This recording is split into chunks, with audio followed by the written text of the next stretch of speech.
5 centuries ago, in taverns and public houses across Europe, the masses would gather for discussion and debate over the latest ideas sweeping the land.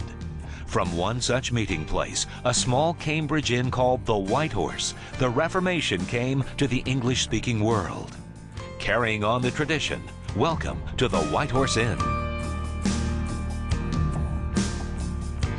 Welcome to another broadcast of the White Horse Inn, continuing our series on the greatest story ever told. One of the most difficult aspects of doing a series like this is that we have to rush so quickly through the story that we can't dip down into very many of the rich biblical passages. It's like a summary of a movie you've never seen. Well, consider this series a trailer for the Bible. What we hope is that you'll begin to see the Bible as a unity, as one running story. More than a handbook for life or a collection of proof texts for doctrines, the Bible is a story of God's redemptive work in history in the person and work of Jesus Christ. In this program, we want to take a closer look at a book that has puzzled interpreters for generations. In fact, it was enigmatic when it was first known to its original audience. It's the book of Daniel. In our last program, we scanned the prophets in general, noting that some wrote before the fall of Jerusalem, while others prophesied during the Babylonian exile. All of their prophecies came true in actual history. Daniel was a Babylonian captive himself and wrote the book shortly after Cyrus, king of Persia, captured Babylon. Once in power over the empire ruled by Nebuchadnezzar, Cyrus not only allowed Israelites to return to Jerusalem, but sent precious materials to aid in the rebuilding of the city and its temple. Well, we've chosen to spend a whole program on Daniel because it provides a good opportunity to show the difference between historic Protestant biblical interpretation and that of premillennial dispensationalism. It's not just a difference in conclusions, but in the way we approach the Bible. This will become clearer as we discuss Daniel specifically. At the heart of this distinction is the fact that Reformation Christianity has read Daniel's prophecies as centering on the first coming of Christ, while dispensational premillennialism, the dominant method of contemporary fundamentalists and evangelicals, read them as centering on the second coming and the restoration of Israel as a nation. In other words, the tendency is to focus either on Christ or on the nation Israel. As we've tried to demonstrate throughout the series, the biblical writers themselves insist on reading the whole Bible with Christ at the center. This decision to read the whole Bible as Christ's story rather than as a collection of a bunch of different stories isn't arbitrary. It rises naturally from the text itself, and Daniel's no exception. Like a scene from a novel or feature film, Daniel fits perfectly with the unity of this one drama of redemption. Now, this redemptive story is both horizontal and vertical. In other words, it is progressing in a straight line through human history, unfolding as a sequence of events in the same realm as any other historical events. But it's also vertical. That is, although everything that comes to pass is included in God's providential design and personal activity, God suddenly acts at certain points along this timeline in miraculous signs and wonders. In these amazing punctuations of history, heaven literally comes down to earth. A plot of ground becomes the Garden of Eden. After the fall, the kingdom is taken back up into heaven, but descends again in Noah's ark. But even this new creation is corrupted, and eventually God's dwelling among his people must be withdrawn until finally he creates a nation for himself and gives them his holy land with the temple of his presence. But even this is not permanent, as human rebellion persists, and despite God's repeated indulgence, the nation insists on going its own way. In Babylonian exile, the prophets announce a greater kingdom and a greater king to come, one who will secure God's presence among his people forever. His sacrifice of himself will end Israel's sacrifices, which could never take away sin. Daniel's prophecies reflect this dual focus on the progressive horizontal unfolding of redemptive history and the vertical descent of heaven to earth. And again, both point to the same figure, the coming Messiah and his saving work. Now, first, it's important to remember that the book is written in a particular historical context. Like the book of Revelation, it wasn't written as a cryptic code for end-time speculations, but to comfort a particular generation of people who were suffering with the hope of the gospel. Despite Israel's sin and the imperial power of her oppressors, God is the one who's in charge. This message comes through loudly and clearly in Daniel, as in the prophets generally. Nebuchadnezzar, the self-intoxicated king of Babylon who conquered Jerusalem, is nothing in God's sight. In fact, he stands in the line of rulers of the city of man from Cain to Lamech to Nimrod to Pharaoh. These are the oppressors of the city of God, the antichrists who seek out the newborn son to destroy the seed who will crush their head. In other words, they are the earthly emissaries of Satan and his angels, just as Israel was supposed to be the earthly emissary of God and the earthly army of the Lord, corresponding to the heavenly army of angelic hosts. As Satan and his armies will one day be finally driven out of heaven, so one day his earthly ambassadors will be driven out of the earth. This is the pattern of prophetic hope.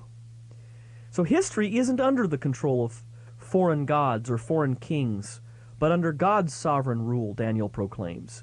The kingdoms of this world come and go, the empires rise and fall, but God's kingdom endures from generation to generation and forever.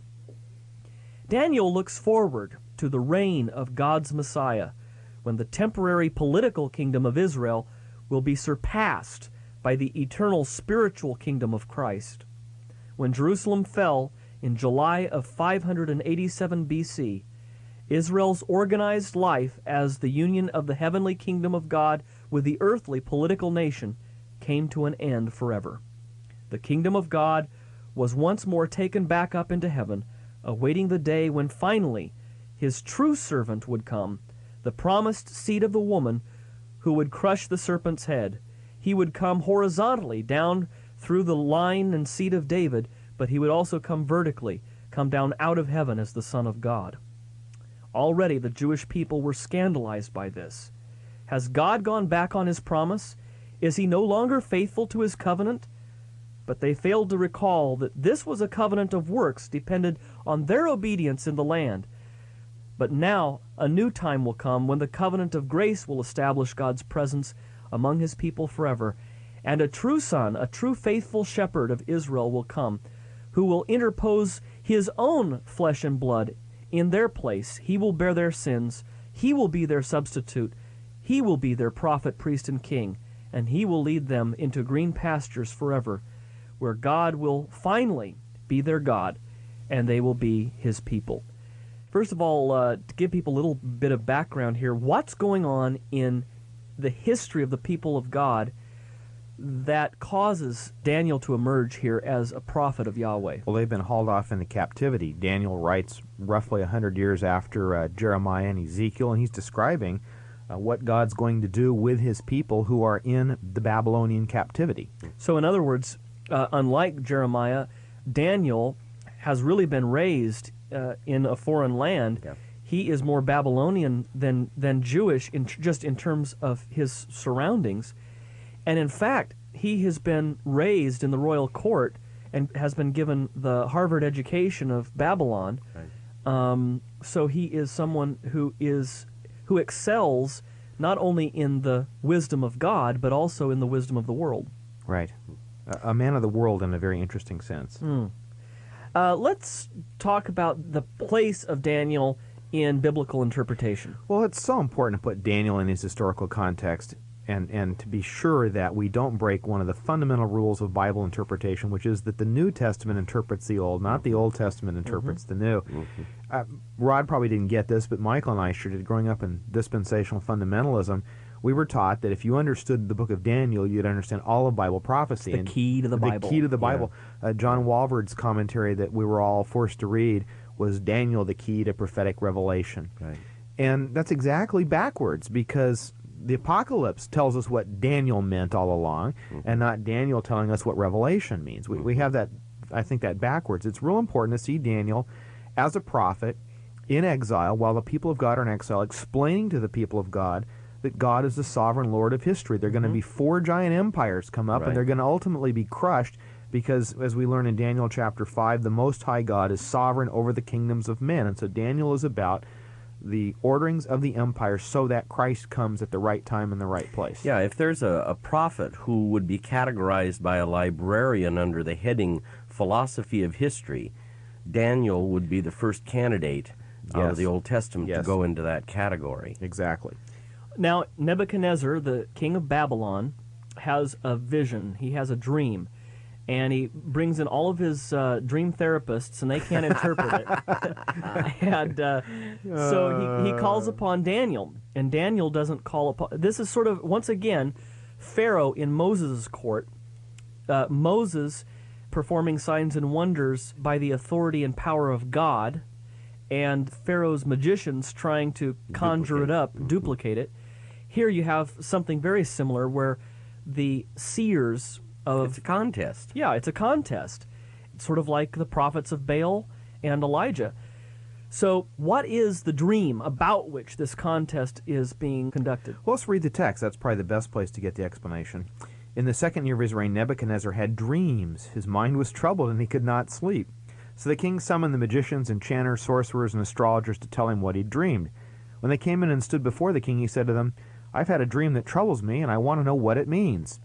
Then the astrologers answered the king, "O king, live forever. Tell your servants the dream, and we'll interpret it." The king replied to the astrologers, "This is what I have firmly decided. If you do not tell me what the dream was and interpret it, I will have to cut you in pieces, and your houses turned into piles of rubble." Gosh, if only the Psychic Friends Network had this kind of stress. Money back guarantee, right. With a vengeance. With a vengeance. But if you tell me the dream and explain it, you will receive from me gifts and rewards and great honor. So tell me the dream and interpret it for me. Once more they replied, "Let the king tell his servants the dream, and we'll interpret it." Then the king answered, "I'm certain that you're trying to gain time." That's why he's the king.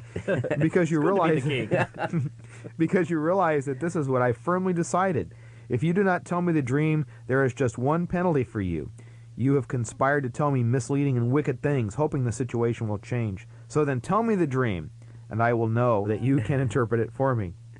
The astrologers answered the king, "There's not a man on earth who can do what the king asks." No king. You tell me what I dream. Right. No king, however, great and mighty, has ever asked such a thing of any magician or enchanter or astrologer. What the king asks is too difficult. No one can reveal it to the king except the gods, and they do not live among the men. So the decree was issued to put the wise men to death, and men were sent to look for Daniel and his friends to put them to death. And so Daniel escapes that by telling the king's officer, "Why did the king issue such a harsh decree?" And it's explained to Daniel, and so at this Daniel went into the king and asked for time so that he might interpret the dream for him. Then Daniel returned to his house, explained the matter to his friends. He urged them to plead for mercy from the God of heaven concerning this mystery so that he and his friends might not be executed with the rest of the wise men. During the night the mystery was revealed to Daniel in a vision. Then Daniel praised the God of heaven and said, "Praise be to the name of God forever and ever. Wisdom and power are his. He changes times and seasons. He sets up kings and deposes them." So the theme is beginning to become clear that this book is about God's sovereignty, God ordering the affairs of nations. He gives wisdom to the wise and knowledge to the discerning. He reveals the deep and hidden things. He knows what lies in darkness, and light dwells in him. I thank and praise you, O God of my fathers. You've given me wisdom and power. You've made known to me what we asked of you. You have made known to us the dream of the king. And so then Daniel goes in and interprets that dream to Nebuchadnezzar. Now, before we get to the dream itself, Nebuchadnezzar stands in this long line, doesn't he, of the kings of the earth persecuting the seed of the woman. And we've got to go back and trace that theme again, because it's important. These are themes we're not just imposing on the text. It's sort of like reading a novel. You begin to pick up, before long, certain threads, certain subplots. And at the heart of the plot itself is the promise made right there in the fall, after the fall in the Garden of Eden, where God says, "I will put enmity between you," telling the serpent, "enmity between you and the woman, and he, the seed of the woman, will crush your head and you will bruise his heel." Well, this is exactly the gauntlet Satan takes up throughout history. I've got to get to him. I've got to snuff that light out, or I'm going to have my head crushed. Yep. And so this war plays itself out in history, so that Satan has his armies, God has his armies on earth, and you have a warfare taking place on earth that mirrors the heavenly warfare. One day Satan will be kicked out of heaven, and in the same way, one day he will be driven out of the earth. And the armies of the Lord, the Israelites, mirror the armies of heaven, Michael and his angels. You have all of this kind of imagery, especially in the apocalyptic literature we find in the prophets. So with that as the background, don't we see here the theme of Nebuchadnezzar standing in a line of Cain, Lamech, Nimrod, the Tower of Babel, Pharaoh, and he's standing on the roof of his royal palace looking down on the bright lights in big city saying, "Isn't this the great Babylon which I have built for my majesty and for my glory?" And he's It's nice that he ends up psychotic. In the end of the story. Right. Somebody like that deserves it. Isn't it a picture of Howard Hughes at the end of his life, where he's sort of long fingernails, locked himself in a room with plastic and was afraid of any human company? Yeah, germs. It really, when you start thinking that you are God yourself, it does something to you psychologically. Yeah. When we look at the first dream here, what is Daniel's explanation? We're looking at chapter 2, verse 24. Well, you skip down to that where you get an explanation in verse 31. Daniel says, "You looked, O king, and there before you stood a large statue, an enormous, dazzling statue, awesome in appearance. The head of the statue was made of pure gold, its chest and arms of silver, its belly and thighs of bronze, its legs of iron, its feet partly of iron and partly of baked clay. While you were watching, a rock was cut, not by human hands. It struck the statue on its feet of iron and clay and smashed them. Then the iron, the clay, the bronze, the silver, the gold were broken to pieces, at the same time became like chaff on a threshing floor in the summer. The wind swept them away without leaving a trace. But the rock that struck the statue became a huge mountain and filled the whole earth. This was the dream, and now we will interpret it to the king. You, O king, are king of kings. The God of heaven has given you dominion and power and might and authority. In your hands he's placed mankind and the beasts of the field and the birds of the air. Wherever they live, he's made you ruler over them. You are that head of gold. After you another kingdom will rise, inferior to yours. Next, a third kingdom of bronze will rise over the whole earth. Finally, there will be a fourth kingdom, strong as iron, for iron breaks and smashes everything. And as iron breaks things to pieces, so it will crush and break all the others. Just as you saw that the feet and toes were partly of baked clay and partly of iron, so this will be a divided kingdom. Yet it will have some of the strength of iron in it, even as you saw iron mixed with clay. As the toes were partly iron and partly clay, so this kingdom will be partly strong and partly brittle. And just as you saw the iron mixed with baked clay, so the people will be a mixture and will not remain united any more than iron mixes with clay." And here comes the real summation of this. "In the time of those kings, the God of heaven will set up a kingdom that will never be destroyed, nor will it be left to another people." This is clearly now talking about the advent of Jesus Christ and the kingdom language we find throughout the New Testament. "It will crush all those kingdoms and bring them to an end, but it will itself endure forever. This is the meaning of the vision of the rock cut out of a mountain, not by hands, a rock that broke the iron, the bronze, the clay, the silver, and the gold to pieces. The great God has shown the king what will take place in the future. The dream is true, and the interpretation is trustworthy." Then King Nebuchadnezzar fell prostrate before Daniel and paid him honor and ordered that an offering and incense be presented to him. Then the king said to Daniel, "Surely your God is the God of gods and Lord of lords and a revealer of mysteries, for you were able to reveal this mystery." Even Israel's enemies knew that their God was the true and living God. That's just amazing. It really is. And here is all of the kingdoms are represented by precious materials, precious metals. And here he's saying there isn't a metal precious enough to represent this kingdom.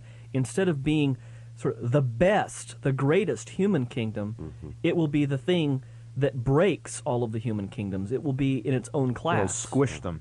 And of course we know historically you've got a subsequent Babylonian Empire, a Persian Empire, a Greek Empire, and then the Roman Empire, and all of these are ultimately crushed by the kingdom of our God and of his Christ. So he's actually referring to events in secular history now, centuries out into the future. Yep.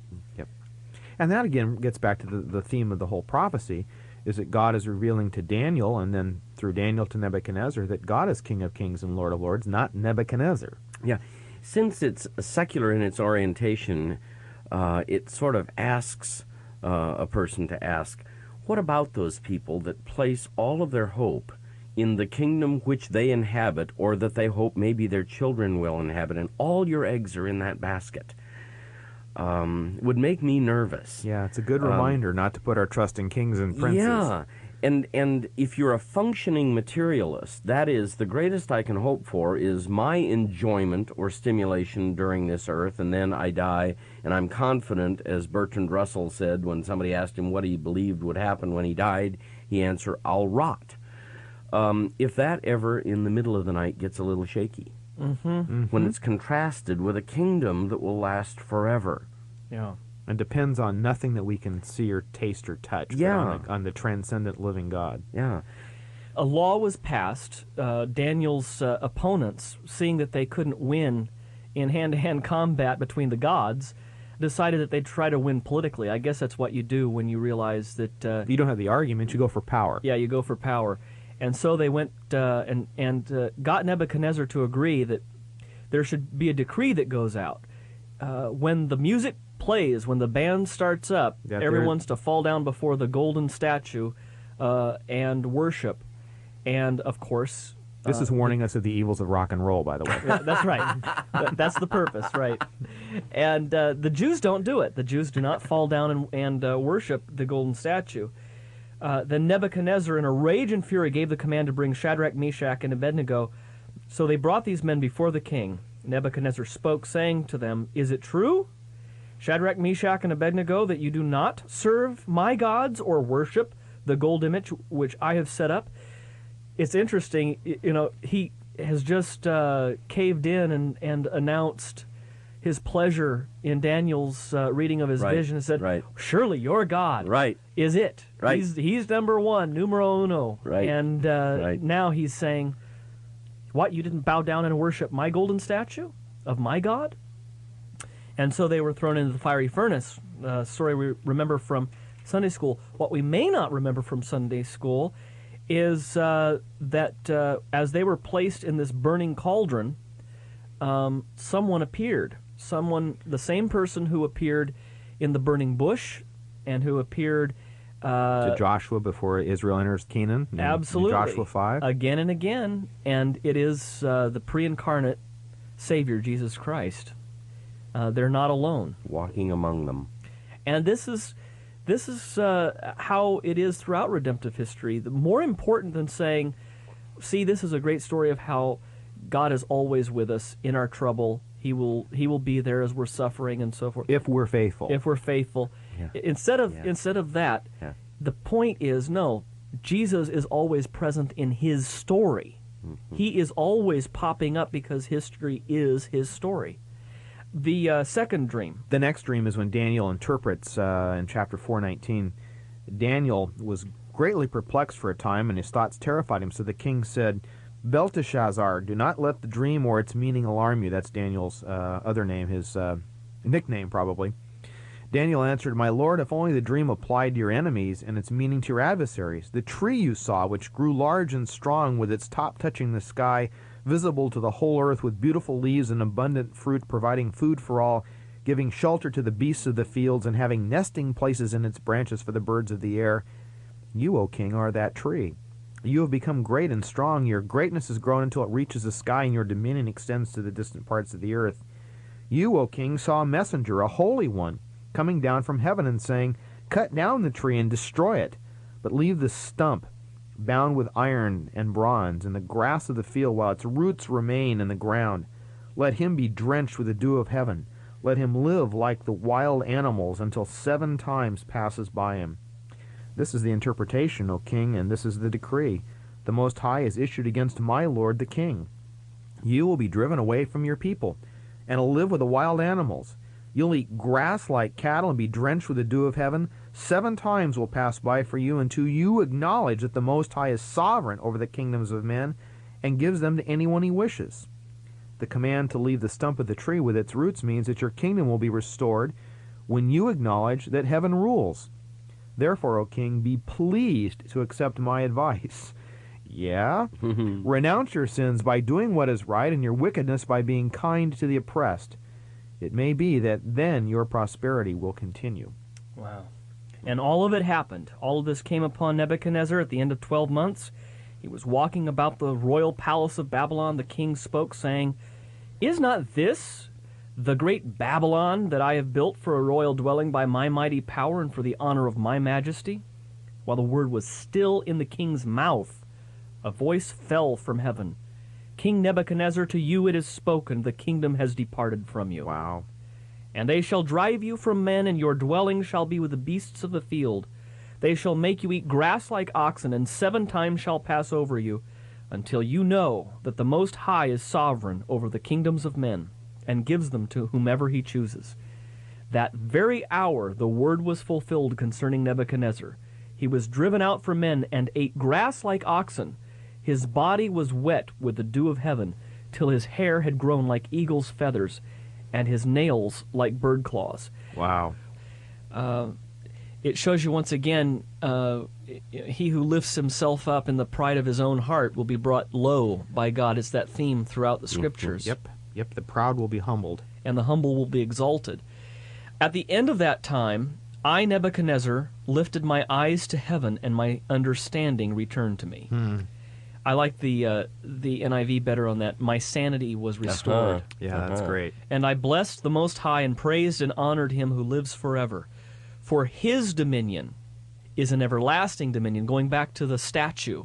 Unlike my kingdom, I thought my kingdom was forever. And don't we always think, America will never come to an end? We always do.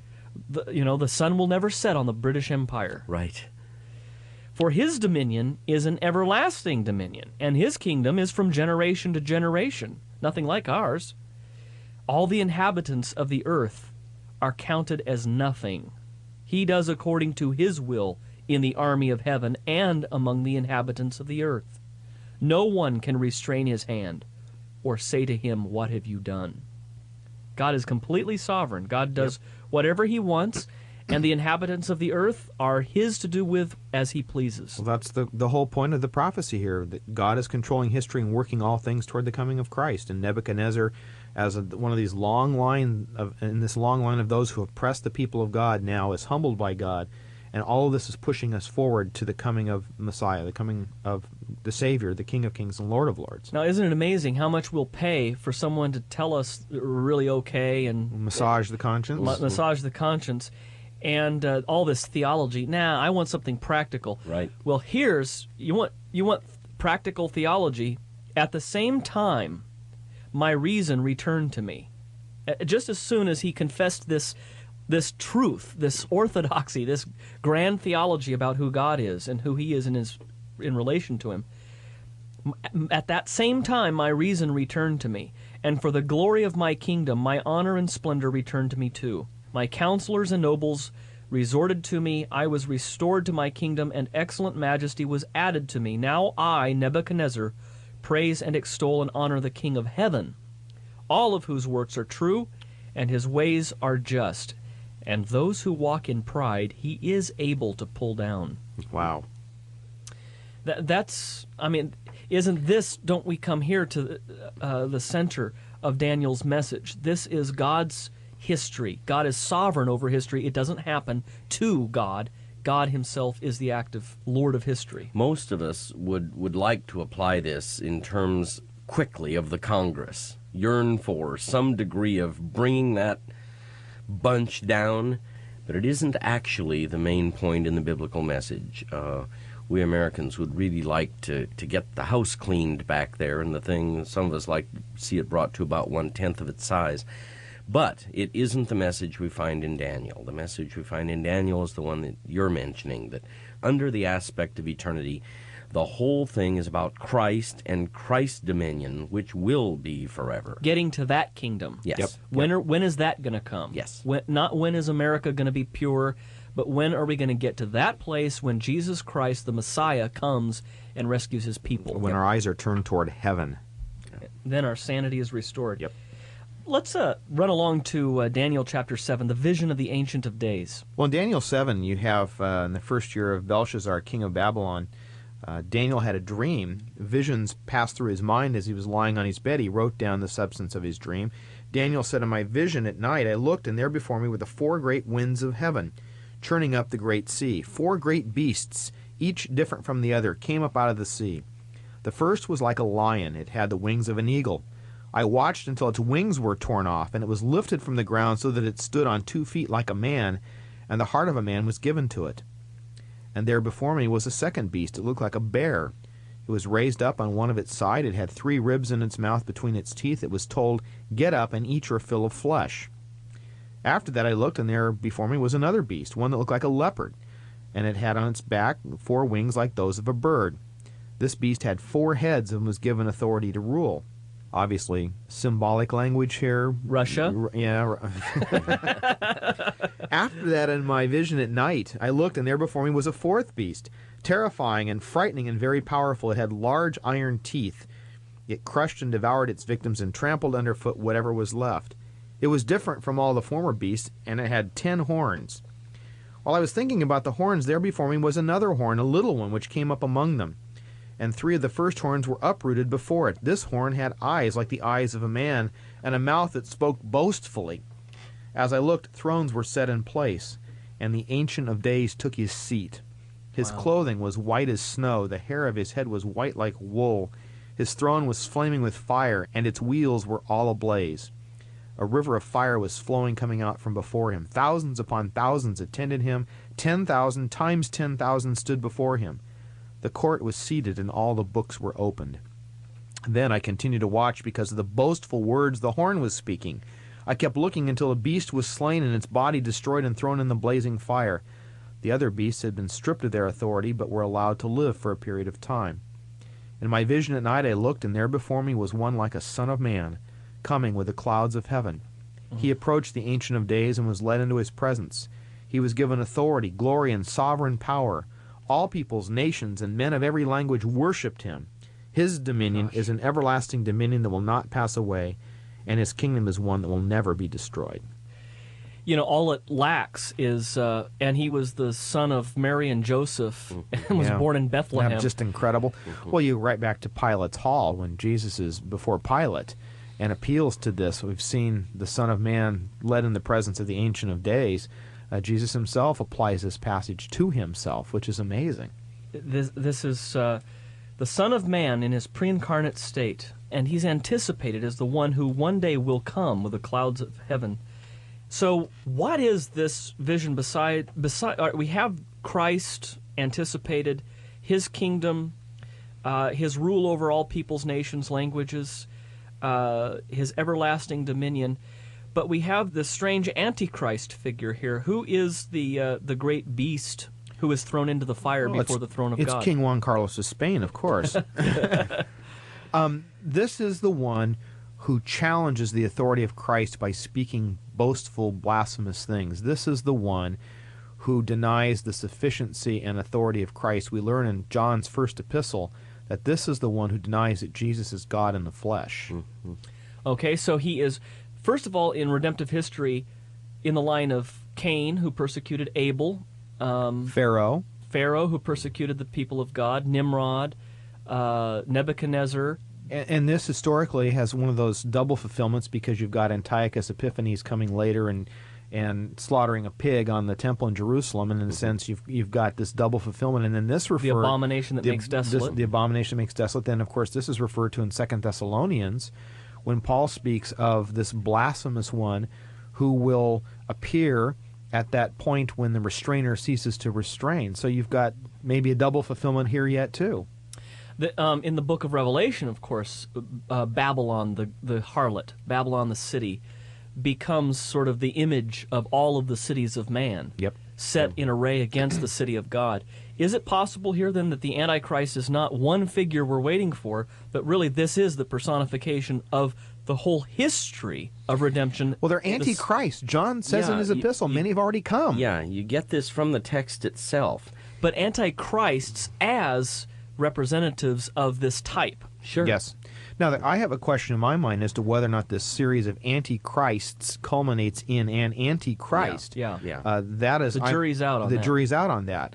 But the point being here, the antichrists of John's epistle are those who are heretics. Right. They deny that their teaching is that Jesus is God but not man, because God can't touch matter. They're these Gnostics who keep coming and saying, no, you can't have an incarnation because God is holy and he can't touch flesh. Right. And when he says many antichrists have already gone out into the world, he's not saying that there is no representation of this until finally you get visas that have the mark of the beast on them. 666 in your credit card. Right. And the thing that's important to remember from John's first epistle, he says this is how you know it is already the last hour, because these guys have already come.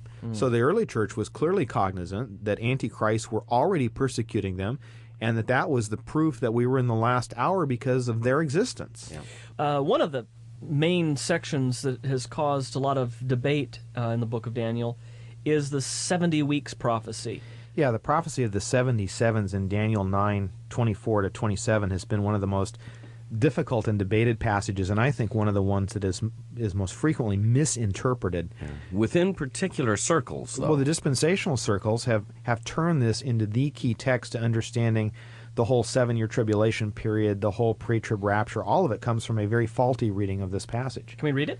Let me read it and go through and explain it from the historic Protestant position, because I think this is very illuminating.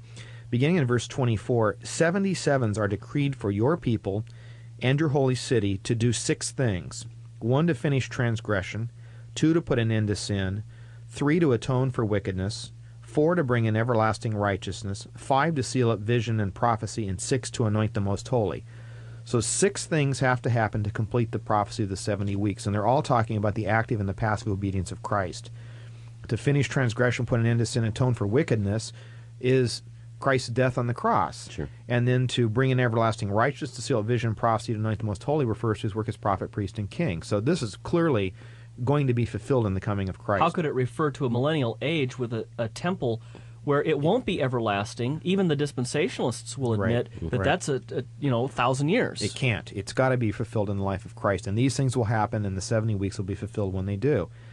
25. Know and understand this, from the issuing of a decree to restore and rebuild Jerusalem until the anointed one, the ruler, comes, will be 7 sevens and 62 sevens. So we've got this weird prophecy of the sevens, each one being a year of sevens. 7 sevens is 49 years, and 62 sevens is 434 years. That time has to pass until the anointed one comes. Who is the anointed one? Well, throughout the entirety of the Old Testament, it's Messiah. And so Messiah comes after the end of 69 weeks. Change in subject. It, that is the city referred to in verse 25, will be rebuilt with streets and a trench, but in times of trouble. After the 62 sevens, that is after this 434 plus 49 years, the anointed one will be cut off and have nothing. So the anointed one is Messiah. He's cut off and has nothing. What's that talking about? To his death. It's the cross. What's the cross? After the 62 sevens, the anointed one is cut off and has nothing. The people of the ruler who will come will destroy the city and the sanctuary. The end will come like a flood. That's referring to the judgment on Jerusalem. War will continue until the end, and desolations have been decreed. Verse 27 is the key to this whole dispensational thing. He will confirm a covenant with the Medes for 1 7. We're told that he will confirm a covenant is Antichrist making a covenant with the nation of Israel after this huge gap of years, which isn't in the passage anyplace. But what if the he here isn't Antichrist at all, but is Christ? Right. Confirming a covenant, cutting a covenant, that's covenant language from throughout the entirety of the Old Testament. He makes a covenant with the many for 1 7. In the middle of the 7, he puts an end to sacrifice and offering. How does he do that? By offering his own. By being the sacrifice. And on a wing of the temple, he sets up an abomination that causes desolation till the end that's decreed. And of course, we know that when Jesus dies on the cross, what happens to the veil in the temple? It's torn from top to bottom, and therefore animal sacrifice is now an abomination. Right. Yep. And That's so a completely different interpretation. It's a completely different interpretation, and far from being a basis for a 7-year tribulation and an Antichrist and all. This is a gospel text. Right. Yep. This is the promise of the Messiah finishing years and years of what is prophesied. Yep. And if that isn't the proper interpretation, just pull Hebrews right out of your Bible. Yeah. Because the dispensationalist has sacrifices going on in a rebuilt, reestablished, reconsecrated temple in Jerusalem. when Jesus Christ has been offered as the final sacrifice. Right. That's very problematic. Well, the big problem here is the first verse in verse 24 when they say that, well, sin hasn't ended, people are still sinning, there's not everlasting righteousness. That is an implicit denial of justification, Yes. because Christ did put an end to the guilt and the power of sin, and he did bring an everlasting righteousness. Yeah, Right. if you think that this is fulfilled in terms of America not having sex, drugs, and rock and roll, then you are going to have a problem with this being fulfilled. But if you believe that righteousness being fulfilled, at least in this age, before glorification takes place, it has reference to justification, then you have no problem saying, no, this is absolutely fulfilled in what Christ has accomplished for us. Yeah, and it's rather than viewing a book as a crystal ball, apocalyptic though it is, the Reformation opted to say, this book is about Christ, and what you have to do is to find Christ. And then when you have the New Testament reading it that way, Hebrews, and as you mentioned earlier, Kim, the Lord himself pulling on texts from Daniel, you're on solid ground. Yeah. So, What unfortunately happens, trying to take the Bible literally as the dispensationalists say they do, they take this scarlet thread that's Christ throughout all Scripture and end up chopping it up into little snippets so that you make one of the most fundamental misinterpretations of Scripture you could ever make in verse 27 when you've got Jesus confirming a covenant with these people. Now all of a sudden you're saying that's Antichrist. right. That's just amazing. Let's jump to the very end of the book, Prophecy of the End Time. Rod, why don't you read it? At that time Michael, the great prince who protects your people, will arise. There will be a time of distress, such as not happened from the beginning of nations until then. But at that time your people, everyone whose name is found written in the book, will be delivered. Multitudes who sleep in the dust of the earth will awake, some to everlasting life, others to shame and everlasting contempt. Those who are wise will shine like the brightness of the heavens, and those who lead many to righteousness like the stars forever and ever. But you, Daniel, close up and seal the words of the scroll until the time of the end. Many will go here and there to increase knowledge. Then I, Daniel, looked, and there before me stood two others, one on this bank of the river and one on the opposite bank. One of them said to the man clothed in linen, who was above the waters of the river, "How long will it be before these astonishing things are fulfilled?" The man clothed in linen, who was above the waters of the river, lifted his right hand and his left hand toward heaven, and I heard him swear by him who lives forever, saying, "It will be for a time, times, and half a time. When the power of the holy people has been finally broken, all these things will be completed." I heard, but I did not understand. So I asked, "My Lord, what will the outcome of all this be?" He replied, "Go your way, Daniel, because the words are closed up and sealed until the time of the end. Many will be purified, made spotless and refined, but the wicked will continue to be wicked. None of the wicked will understand, but those who are wise will understand. From the time that the daily sacrifice is abolished and the abomination that causes desolation is set up, there will be 1290 days. Blessed is the one who waits for and reaches the end of the 1335 days. As for you, go your way until the end. You will rest, and then at the end of the days you will rise to receive your allotted inheritance." A lot of the language that you find in the book of Revelation Is right here. The sealed book, for instance, it's sealed, awaiting completion. Right, It's right. it's God's timetable. And what's a shame here is people will trying to figure out the time gap, the time frames here, the 1290 and 1335 days, will miss what is said in verse 10. Many will be purified, made spotless, and refined. That's talking about the finished work of Christ for sinners. Yeah, and it's the history too of the river, the River of life. the in river of Revelation life. 21. You find Yeah. two people, one on the riverbank and the other on that riverbank, and one said to the man clothed in linen, who was above the waters of the river, "How long shall the fulfillment of these wonders be?" And you think of the disciples as Jesus is ascending. Yeah, in Acts 1. When will the kingdom come? Now will you restore Israel? And Jesus was always telling them, as he's always having to remind us, my kingdom is now from another place. It has come down out of heaven. It is not associated with the kingdoms of this world, not even a kingdom with which it was associated in the past. My kingdom now is from another place. Are you a part of that kingdom? Have you been swept up by the glorious spirit into that kingdom where Christ dwells and where in Him you dwell before God in radiant holiness and righteousness, because He is your prophet, your priest, and your king. We will be back next week to continue our study through the greatest story ever told. It's Kim Riddlebarger, Mike Horton, Rod Rosenblatt for the White Horse Inn. The White Horse Inn is a listener-supported broadcast. For more information about supporting our efforts, give us a call at 1-800-890-7556. That's 1-800-890-7556. You can also visit us online at whitehorseinn.org. That's whitehorseinn.org.